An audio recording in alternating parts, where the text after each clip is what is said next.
Bonjour à tous, nous sommes, pour le deuxième live avec Excel de millésime 2022. Donc je suis avec Caroline, qui Bonjour. est docteure en chimie et experte chez nous sur tout ce qui est, dosage de chimie fine et notamment des pesticides.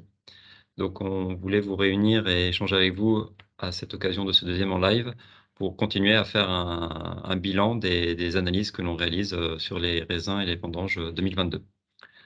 Donc le principe du en live, c'est d'échanger justement sur des thématiques, d'actualité. Donc c'est des résultats qui sont tout frais, qui vont vous être présentés, qui viennent, des analyses, réalisées ces derniers jours, ces dernières semaines, voire pour certains ces dernières heures. Les sujets qu'on voulait traiter aujourd'hui, ce sont 3 points. Le premier point, c'est la microflore des raisins et des mous. C'est un sujet qui est voilà, qu'on traite chaque année à cette période-là, qui est là pour donner de l'information sur, les populations microbiennes sur raisins, ce qui peut influencer forcément le début des fermentations, voire par la suite la stabilité microbiologique des vins. Ensuite, il y a une petite aparté entre ce premier point qui est assez consistant sur la microflore et le dernier que fera Caroline sur les pesticides.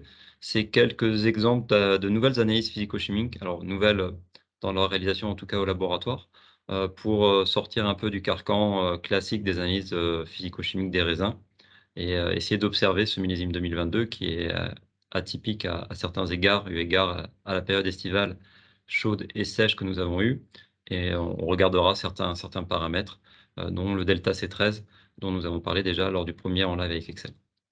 Et le troisième point, donc ça sera un état des lieux réalisé par Caroline qui réalise avec, de nombreux partenaires depuis quelques années des bilans, des données de pesticides sur les raisins et sur les mous et les résultats plutôt très encourageants de ce millésime montrent tous les efforts faits par la filière.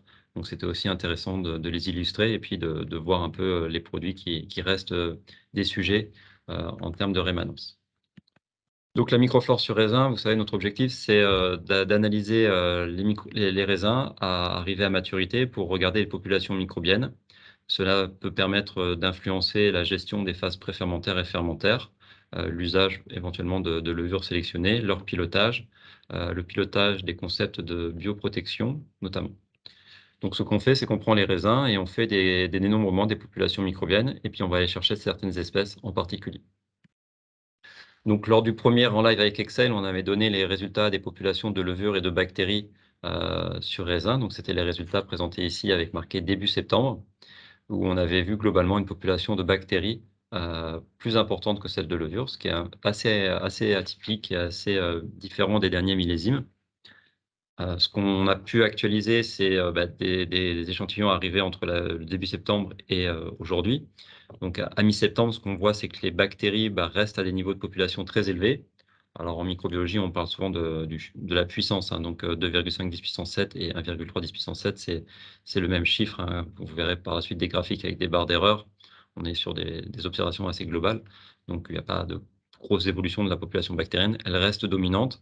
Par contre, on a vu la population de levures, relativement augmenter, elle, passer effectivement de 10 puissance 5 à presque 10 puissance 6. Donc il y a eu le saut d'un logarithme, qui laisse présager que cette population augmente. Alors, c'est toujours pareil, hein, sur ces données-là, on ne sait pas encore exactement pourquoi, il y a plus de bactéries, plus de levures.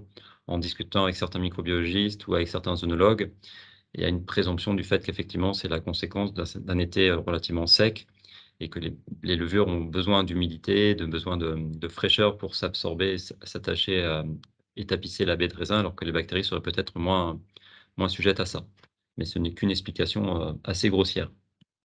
Par contre, ce qu'on peut faire, c'est un comparatif par rapport au dernier millésime, puisque c'est des suivis, qu'on a débutés, il y a déjà quelques années. Donc au départ, principalement sur Bordeaux et principalement sur quelques châteaux uniquement de Bordeaux et puis, au fur des années, on a pu, l'élargir. On verra par la suite des présentations qui sont attrait à des données régionales. Ce qu'on voit dans ces graphiques-là, c'est que, effectivement 2022 est très, marqué par des populations bactériennes. On avait eu quelques millésimes, hein, ces dernières années qui étaient comme ça, notamment 2015. Voilà. Au niveau levure, on voit qu'on a quand même pas mal de levures, hein. On est certainement au-dessus de la valeur médiane, en tout cas, moyenne, voilà, comme on est en logarithme, ça c'est plus délicat peut-être de se projeter par rapport à une moyenne, mais en tout cas, on est sur une tendance de population de levure relativement haute Et globalement, ce qu'on peut observer, c'est que les derniers millésimes sont des millésimes avec des populations de levure relativement hautes. Et là aussi, sans faire d'approximation grossière par rapport aux résultats que vous présentera Caroline par la suite, on peut aussi imaginer un lien avec la baisse des résidus de pesticides sur raisins. Peut-être qu'il y a plus de vie microbienne sur les raisins à maturité maintenant que des efforts ont été faits sur certaines pratiques. En tout cas, voilà, on est sur des populations qui sont très élevées, 10 puissance 7 en bactéries, 10 puissance 6 en levure. Pour rappel, une fermentation alcoolique, elle se lance à partir de 10 puissance 6 cellules de Saccharomyces cerevisiae. Donc on est vraiment sur des populations qui peuvent être compétitrices, concurrentielles par rapport à ce démarrage de la fermentation, d'où l'importance d'une bonne gestion des phases de sulfitage de la vendange et ou des opérations de bioprotection. Alors, comme je vous l'ai dit, maintenant, on a pu développer un réseau d'analyse sur d'autres vignobles que Bordeaux, notamment grâce à notre collaboratrice Doriane qui s'occupe du sud de la France et Loïc qui s'occupe de l'est de la France. On arrive à zoner et à traiter les échantillons de façon plus régionale, ce qui nous permet voilà, d'essayer de comprendre des choses ou mettre en évidence des différences. Alors ce qu'on voit, c'est alors j'ai pas fait figurer les écarts types parce que, les barres d'erreur pardon, parce que, bah, elles sont quand même assez conséquentes, donc c'est globalement des tendances. Là, voilà, ce qu'on peut dire grosso modo, c'est que sur la partie Val de Loire, on a des populations vraiment assez élevées en levure en bactéries et qu'entre la partie ouest et la partie sud, on a des phénomènes un peu opposés. C'est-à-dire que, effectivement, sur la partie ouest, les bactéries dominent nettement, les levures, alors que sur le sud, les levures ont déjà été supérieures aux bactéries. Alors après, il reste pour le pondérer au nombre d'échantillons et ce qui amène à la moyenne globale que je vous ai montré précédemment. Mais aussi sur l'aspect sud, il faut aussi mettre en relation aussi avec un timing. Les vendanges sont effectivement souvent plus précoces dans le sud, donc la photographie levurienne aujourd'hui du sud, c'est la photographie très globale du millésime, alors que sur la partie ouest, on est encore en train d'analyser des raisins qui sont en cours de vendange ou qui seront vendangés dans les jours, voire semaines à venir. Donc, ce qu'on pense, c'est que la population de levure va finalement aussi, sur la partie ouest, certainement augmenter dans les jours à venir. Sur les levures, on regarde principalement les levures non Saccharomyces. Et donc, on a des technologies de PCR quantitatives qui nous permettent d'aller cibler chaque espèce de levure non Saccharomyces, enfin, chaque espèce, parmi les espèces les plus connues et les plus fréquentes, donc à savoir Enseniaspora, les deux espèces du genre Menchenikovia, Pulcherima et Fructicola. Pareil pour Pichia, des espèces du genre Pichia, la Sensea thermotolérance et Torulaspora delbrueckii. Donc, ce qu'on sait des derniers millésimes, c'est qu'effectivement, ces non-Saccharomyces sont généralement dominés par Enseniaspora ovarum. Alors, quand on avait fait le premier bilan début septembre, on avait vu qu'effectivement, Enseniaspora était parmi l'espèce la plus importante. Pas très loin, il y avait la Sensea thermotolérance. Alors, ce sont des données de fréquence de détection, hein. Ce ne sont pas des données de quantification. Voilà, donc on est vraiment sur de la fréquence de détection. Donc, ça ne veut pas dire que il y a autant de Lancea que d'Enseniaspora, c'est-à-dire qu'on les a détectés avec quasiment la même fréquence, notamment début septembre. Par contre, quand on actualise les données à date, c'est-à-dire à mi-septembre, enfin, là, aujourd'hui, on voit qu'Enseniaspora ovarum a progressé en termes de fréquence. On détecte plus fréquemment d'Enseniaspora ovarum. Et globalement, en fait, on arrive à voilà, environ 40% de la communauté levurienne non Saccharomyces est représentée par Enseniaspora ovarum sur raisin. Alors, nous, on l'a observé, mais d'autres études le montrent, hein. Enseniaspora ovarum, dans cette étude réalisée par une technique qui s'appelle du Malditov, qui est une technique qui passe d'abord par une culture, alors que nous, précédemment, on était en extraction d'ADN direct. On obtient à peu près les mêmes pourcentages finalement.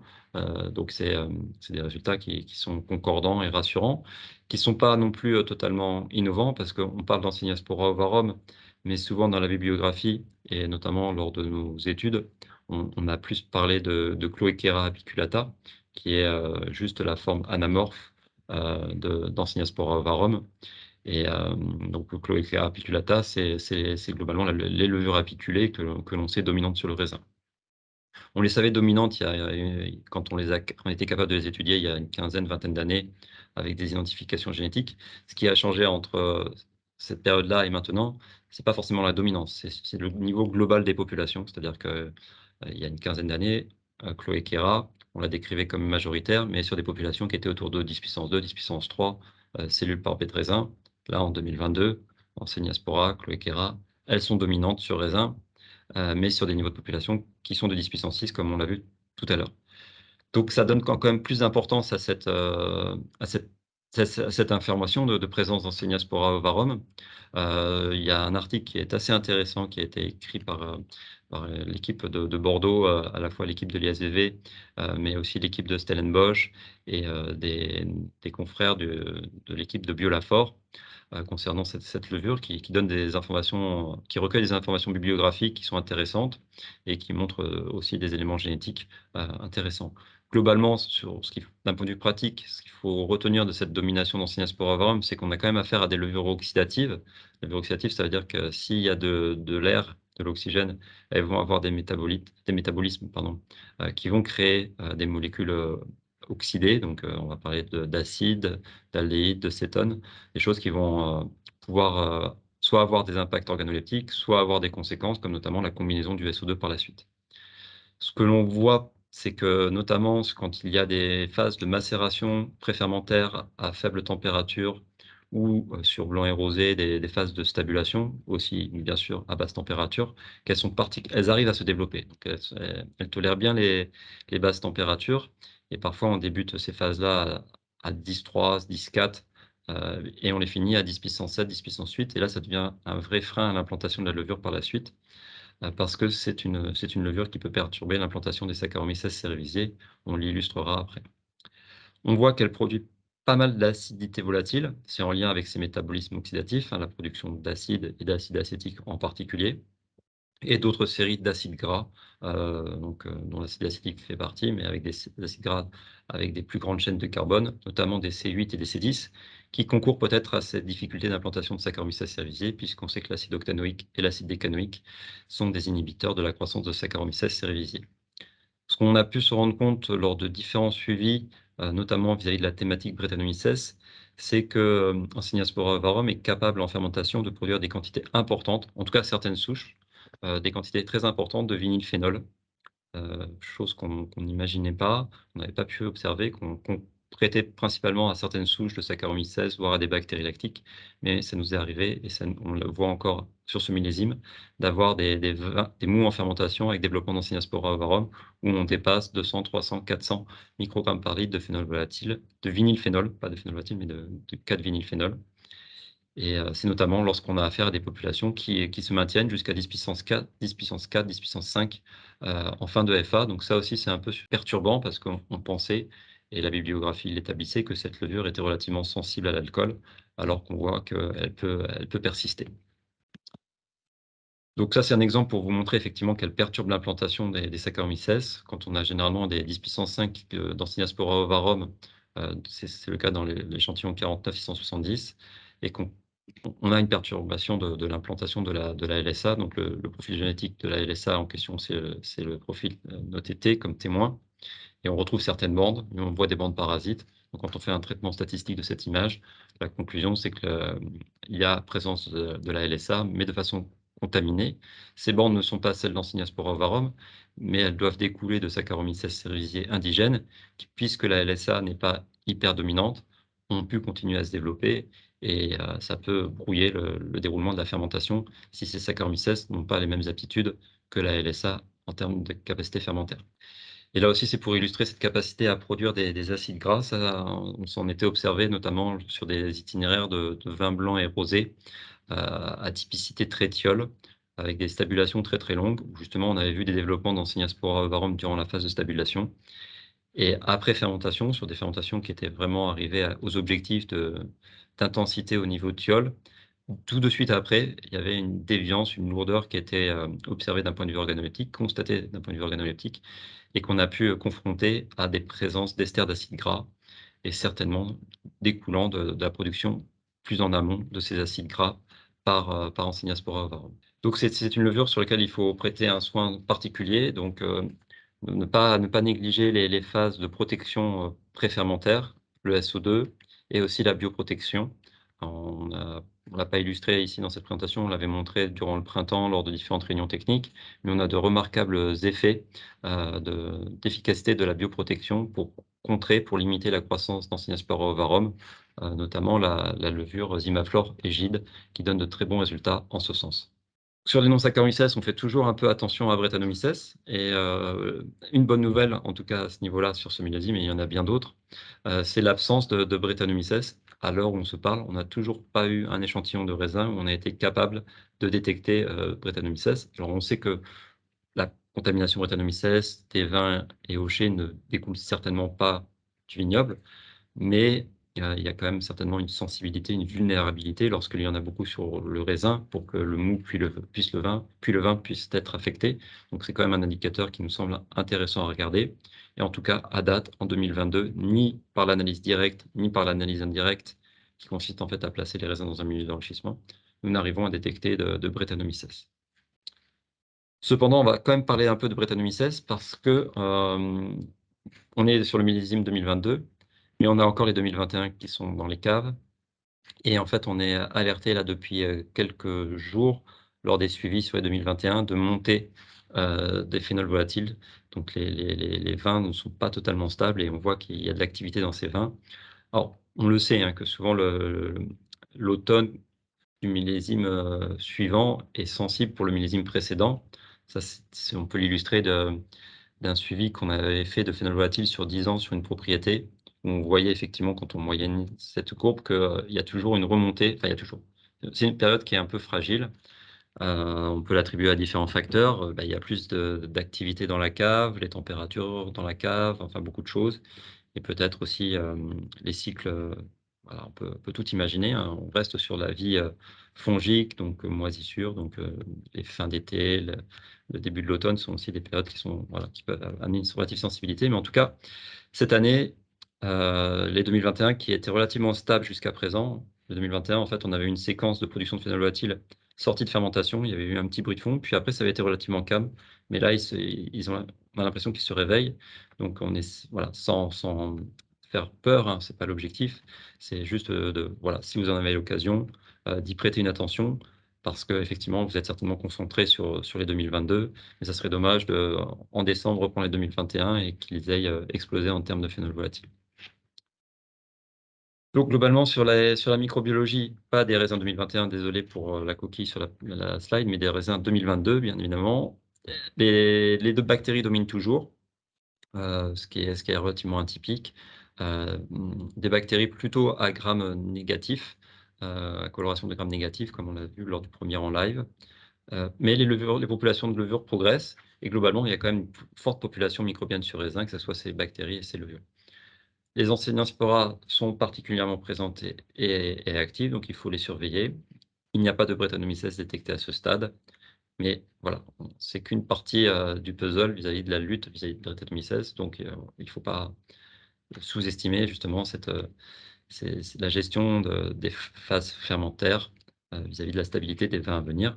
Puisque les bactéries à Gram négatif, bah, parmi elles, il y a les bactéries acétiques, Enseniaspora, donc il y a toute une flore oxydative qui peut, de façon indirecte, concourir à des niveaux de combinaison du SO2 par la suite très élevés.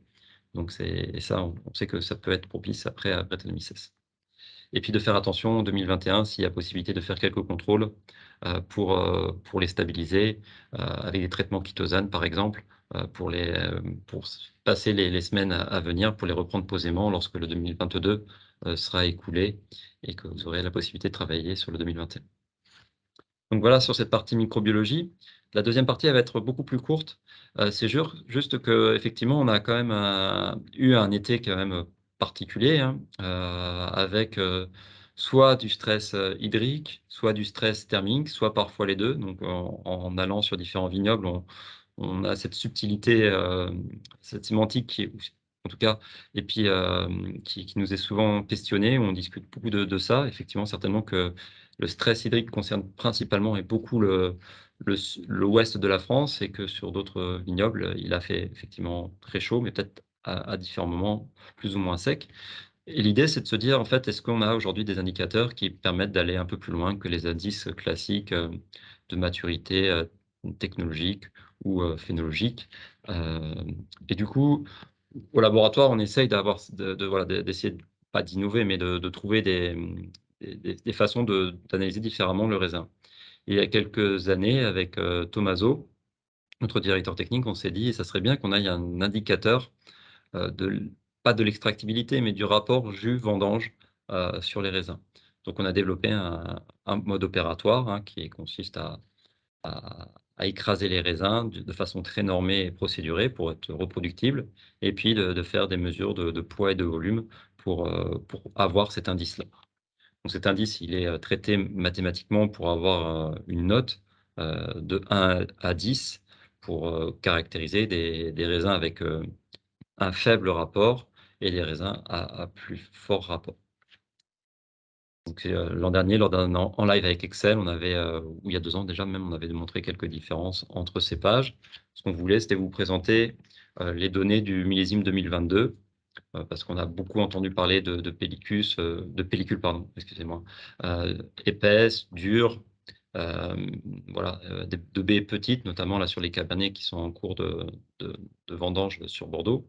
Mais on voulait essayer de pondérer ces observations avec cet indice qui est, voilà, qui est un petit gadget, hein. C'est, voilà, c'est juste une observation. C'est pas faut pas se caler dessus pour diriger la macération, l'extraction ou autre. C'est juste pour avoir, des données. Et on se rend compte effectivement qu'on est sur un indice jus vendange qui est bien moins élevé que 2020, enfin, notamment significativement moins élevé que 2020 en termes de moyenne, un peu meilleur que 2021 qui était aussi assez bas, probablement après la pression cryptogamique qui avait eu lieu durant l'été. Mais voilà, on est effectivement sur un potentiel jus vendange qui est assez faible. Les autres indicateurs physico-chimiques relativement innovants qu'on peut essayer de mettre en place pour observer ces données sur raisin, c'est le delta C13 dont on a parlé à plusieurs reprises durant le printemps et encore lors du premier en live avec Excel. Et l'idée, c'était d'actualiser les données, avec, les raisins. Lorsqu'on a fait le premier en live avec Excel avec Tommaso, on avait beaucoup de raisins blancs et pas mal de raisins qui venaient de l'est de la France. Aujourd'hui, on a pu, cumuler, d'autres raisins et on voit effectivement que le delta C13, beh, montre l'effet de l'été que l'on a eu, nettement différent que 2021 et encore plus marqué que 2020-2019. En 2019 et 2020, nous avions un partenariat, nous faisions pas l'analyse en interne. En 2021, nous étions en transfert et en 2022, nous faisons l'analyse en interne. Mais, on a raccordé tout ça avec notre partenaire précédent, donc il y a pas forcément de biais dans ces différences. C'est vraiment ça reflète des phénomènes. On a très peu de données sur 2018, mais on pense que finalement, de celles que l'on a, 2022 se rapproche de 2018 en termes de delta C13 moyen. Et là encore, on peut aller, zoner différemment les choses entre le sud-ouest, le sud et l'est de la France et on voit que, beh, voilà, il y a des valeurs qui sont à peu près similaires entre le sud-ouest et le sud-est, ce qui est peut-être, aussi une information intéressante en ce qui concerne cette intensité du stress hydrique dans le sud-ouest et que la Bourgogne est un peu plus en retrait. Et puis, bah, l'idée, c'est d'essayer de voir si ce delta C13 peut avoir des informations. Donc, dans la bibliographie, il y a des données sur la partie azote, sur la partie composés phénoliques. Sur la partie azote, notamment pour la partie blanc, on a développé une méthode aussi nouvelle de dosage des protéines totales. Parce qu'en fait, on se rend compte que quand même, il y a de plus en plus de difficultés à stabiliser protéiquement les vins, notamment sur certains vignobles et certains cépages. Et cette année, quand on a fait les premiers dosages sur raisin, on s'est rendu compte qu'on avait des teneurs en protéines totales qui étaient très, très élevées. Donc voilà, ça laisse présager que les vins seront peut-être difficiles à stabiliser, d'autant plus que les pH seront, relativement élevés et on sait que, beh, l'interaction protéines-bentonite est très dépendante de la charge des protéines. Donc plus on est sur un pH bas, mieux c'est pour que les protéines soient réactives. Donc voilà, on a essayé d'avoir des données pour essayer d'anticiper des problèmes d'instabilité protéique ou en tout cas de traitement, préventif là-dessus.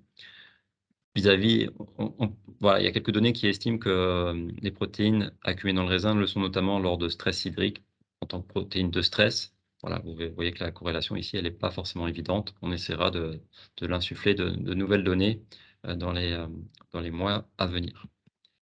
Et ce qui nous a marqué aussi, comme les protéines de façon notable cette année, la teneur en protéines totales était assez importante. Ce qui nous a aussi marqué, c'était les teneurs en potassium. On a été alerté de ça, notamment lorsqu'on a travaillé les acidités sur les blancs et les rosés. En fait, on s'est rendu compte que les pH des jus de goutte était relativement classique, mais dès qu'on pressait, il y avait, la traditionnelle montée de pH, mais qu'elle était vraiment très, très intense, voire exponentielle, et on a relié ça à des teneurs très, très élevées en potassium. Heu, donc il y a effectivement, beaucoup de potassium qui a été accumulé dans les raisins.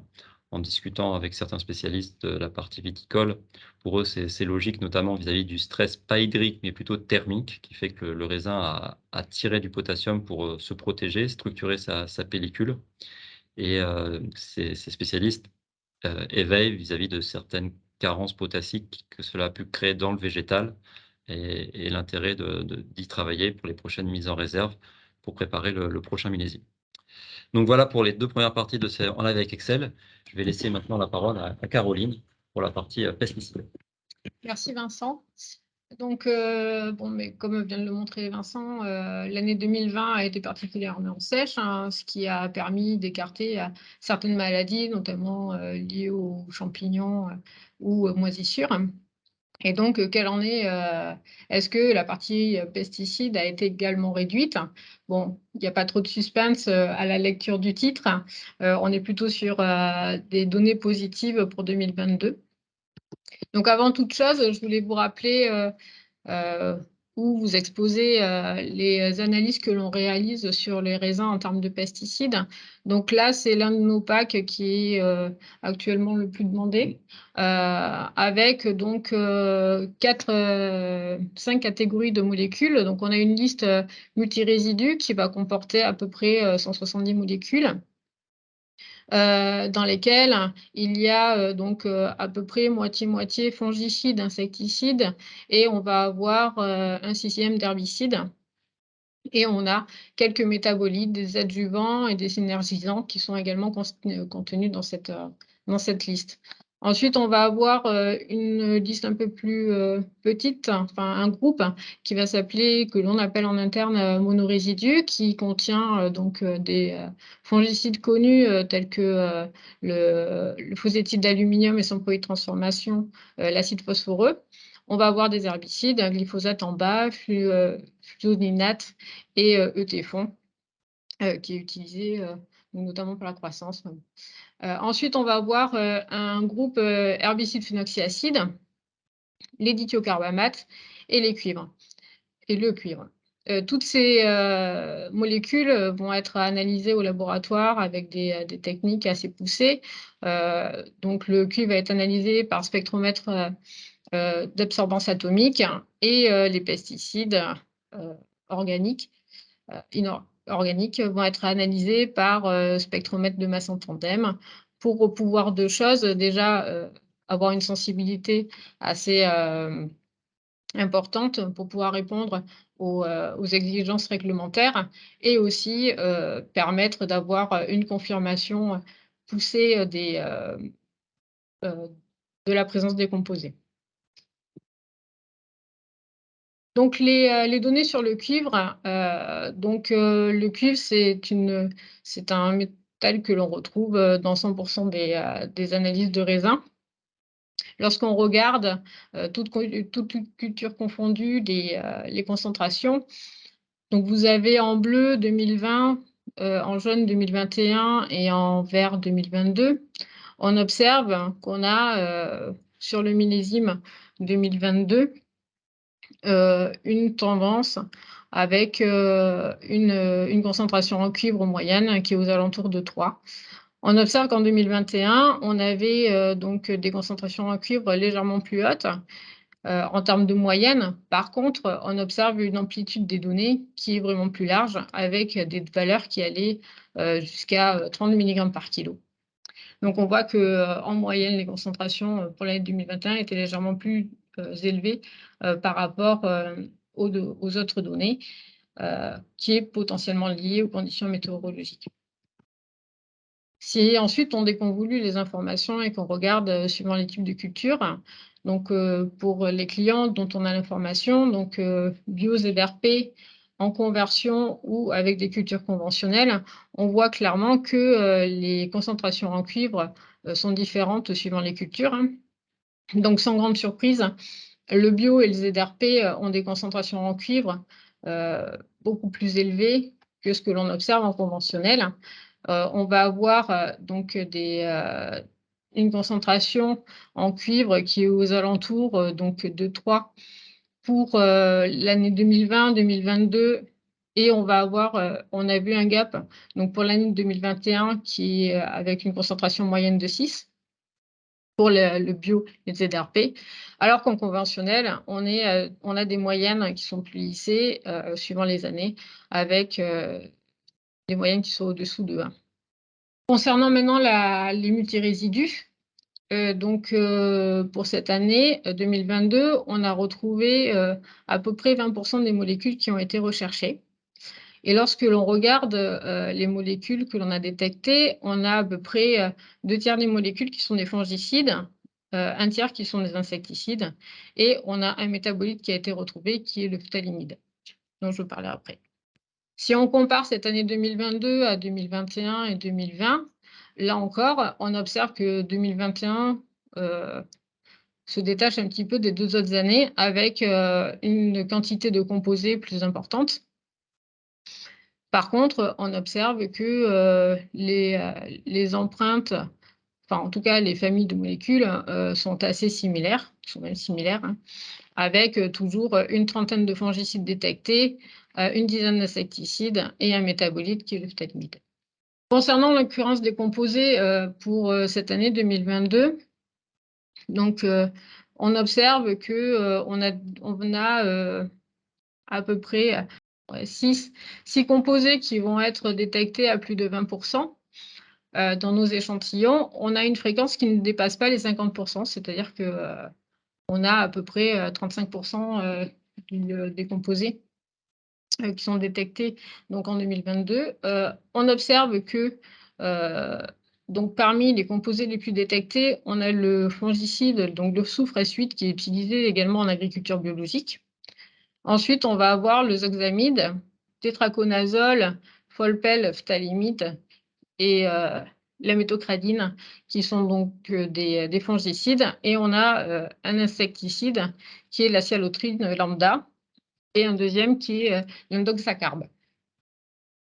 Donc, on observe en parallèle de ce cheptel, on observe donc pas mal de composés qui n'ont pas été détectés et quelques-uns qui ont été détectés, mais en fait, c'est des détections un petit peu atypiques, ponctuelles, donc sur quelques parcelles. Si on compare l'année 2022 à 2021 et 2020, là, on peut voir qu'il y a quelques tendances qui ressortent. C'est-à-dire que les composés qui sont non détectés en 2022 l'étaient en 2020 et 2021. Ceux qui sont ponctuels en 2022 étaient également des composés ponctuels sur les autres millésimes. On observe qu'on a des composés qui ont quasiment la même fréquence de détection, quelles que soient les années. Donc le zoxamide, la cialotrine lambda ou l'indoxacarbe. Et on observe que des composés ont été moins détectés en 2022, notamment donc, le folpel, qui est un fongicide antimilieu, et son produit de transformation, le phtalimide. On a également le diméthomorphe et la métraphénone. On voit également des composés, donc c'est ceux qui sont soulignés, qui ont potentiellement une fréquence de détection un petit peu plus élevée en 2022, tétraconazole, la méthocradine, l'oxadiazoloprine et la thiazofamine. Maintenant, si on regarde les concentrations que l'on a observées en 2022, vous avez les concentrations moyennes qui sont donc l'histogramme bleu, et des concentrations max qui sont en jaune. Pour certains composés, donc qui ont été détectés du coup avec une faible détection sur 1 ou 2 parcelles. On n'a pas fait les moyennes, hein, ça n'avait pas de sens. Donc vous les avez affichés en orange. Ce qui ressort de ces données, c'est qu'on voit que le composé qui a la plus forte concentration qui a été détecté, donc c'est le soufre S8, suivi du folpel. Donc, c'était ceux qui étaient dans les plus détectés au niveau de ce millésime. Et par contre, on a beaucoup de composés qui sont détectés à des concentrations proches, voire inférieures de la limite de quantification. Si maintenant on compare ces données avec les LMR, donc la limite maximale de résidus autorisés selon les règlements européens, on voit que les concentrations sont vraiment en dessous de ces limites, hein. On a quasiment, en moyenne, un facteur 20, voire plus, hein, entre la LMR qui est demandée et les concentrations observées dans le raisin. Si on cumule toutes ces concentrations moyennes de pesticides multirésidus suivant les millésimes, on voit clairement que 2021 se détache des 2 autres années. Donc, potentiellement, les conditions météorologiques. Après, on peut également penser au moment entre l'épandage du produit et la collecte des échantillons, hein. En tout cas, ce que l'on voit, c'est que 2022 est en dessous, donc bon, forcément de 2021, mais également de 2020, qui est un petit peu notre année de référence. Si maintenant on regarde la composition de ces pesticides, donc en termes de concentration cumulée, on retrouve notre soufre S8, hein, qui explique un peu la majorité des concentrations au niveau des millésimes 2020 et 2022 et un tiers des concentrations pour 2021. Donc, je rappelle, c'est un composé qui est autorisé en agriculture biologique. Ensuite, en deuxième position, ça va être le folpel et le phthalimide. Où là, on voit très clairement qu'en 2021, on avait un tiers des concentrations qui étaient expliquées par ce couple de composés et qu'il est beaucoup moins détecté donc en 2020 et encore moins en 2022. Si on supprime donc les données soufre et folpel et phthalimide et qu'on met en couleur donc les autres concentrations observées, on voit qu'on a plusieurs différences d'empreintes entre les millésimes. On observe donc du boscalide qui était à plus forte concentration donc, en 2021 et en 2020 par rapport à 2022. Phènexamide également qui ressort en 2020 et pyrimétalide qui ressort en 2022. Cependant, ces composés qui ont les concentrations moyennes les plus importantes ont été détectés sur quelques exploitations qui sont des exploitations atypiques, donc on va être sur une ou deux parcelles et ne représentent pas du tout l'ensemble global du millésime. Si on enlève donc toutes ces données avec les faibles fréquences de détection, on remarque que les signatures moléculaires sont finalement assez semblables entre les millésimes. Par contre, on voit clairement que les concentrations sont vraiment différentes entre 2020, 2021 et 2022, que le folpel a quand même, explique une part importante.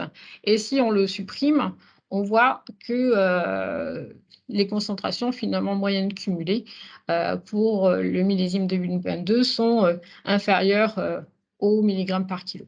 Je voudrais terminer du coup cette petite présentation avec le cas de l'acide phosphoreux et du phosphate d'aluminium, hein, qui est quelque chose qui cause quand même pas mal de soucis à la filière. Pour rappel, le phosphate d'aluminium est un fongicide antimildiou et l'acide phosphoreux est son produit de transformation. Donc la réglementation demande d'exprimer la présence de phosphate d'aluminium avec le dosage de l'acide phosphoreux, sauf que l'acide phosphoreux possède plusieurs sources et n'est pas forcément lié qu'à la présence de phosphate d'aluminium. En termes d'occurrence de ces composés, on voit que finalement, on en retrouve quasiment dans tous les échantillons, hein. 2022, 93% de l'acide phosphoreux, 2021, 86% et 2020, 69%. Et phosphate d'aluminium, on est à peu près aux alentours de 50-40%.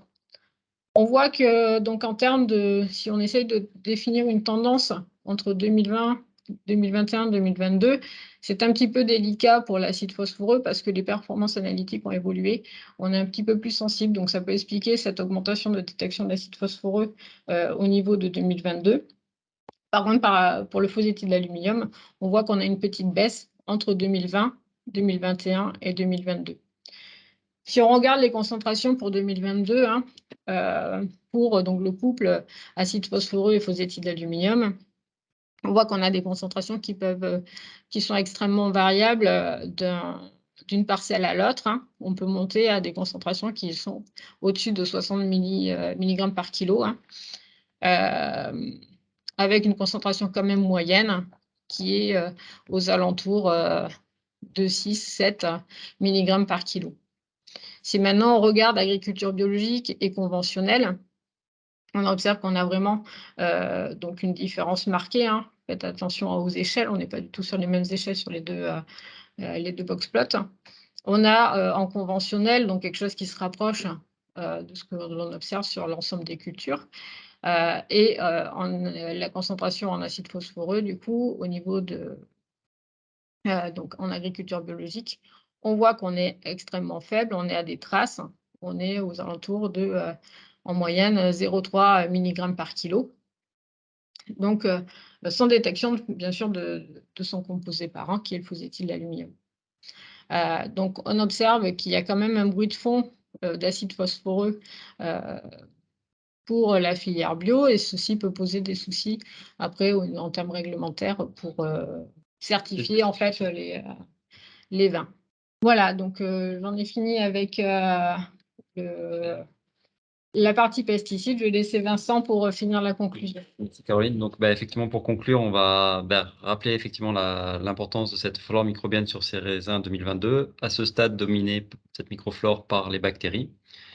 Les Ensignaspora varum sont très présentes, donc voilà, c'est une information qu'il faut avoir, notamment lorsqu'on a envie de raisonner l'absence de soufre ou des phases préfermentaires plus ou moins longues. Ces raisins 2022, on a essayé de les caractériser avec de nouveaux marqueurs analytiques. On continuera ces travaux-là, notamment avec Tommaso, pour essayer de faire évoluer un peu les traditionnels marqueurs analytiques de maturité dans les années à venir. Sur le terrain, à ce jour, on observe sur les rouges, notamment à Bordeaux, des dissolutions très rapides de la couleur. Elle sort très très rapide, donc par rapport à cette crainte de pellicules épaisses, très structurées, qui auraient eu de mal à se disloquer, on est très rassuré sur la partie couleur. Par contre, on commence à avoir des cuves en fin de macération et on voit qu'on est tenté d'aller chercher pour compléter le milieu de bouche des macérations. Mais voilà, il faut être assez vigilant sur ces durées et ces températures de macération parce qu'on a quand même des puissances tanniques qui peuvent être très présentes. Et puis le bilan pesticide fait par Caroline, on pense qu'il est intéressant. Alors c'est toujours un peu particulier de parler de pesticides. On essaye de le faire ici de façon objective parce que justement, on voit quand même les efforts réalisés par la filière. Si on avait fait ce travail-là il y a quelques années, notamment sur le Folpel, le Boscali, le diméthomorphe, des composés qui ont été cités par Caroline, on n'aurait pas les mêmes résultats.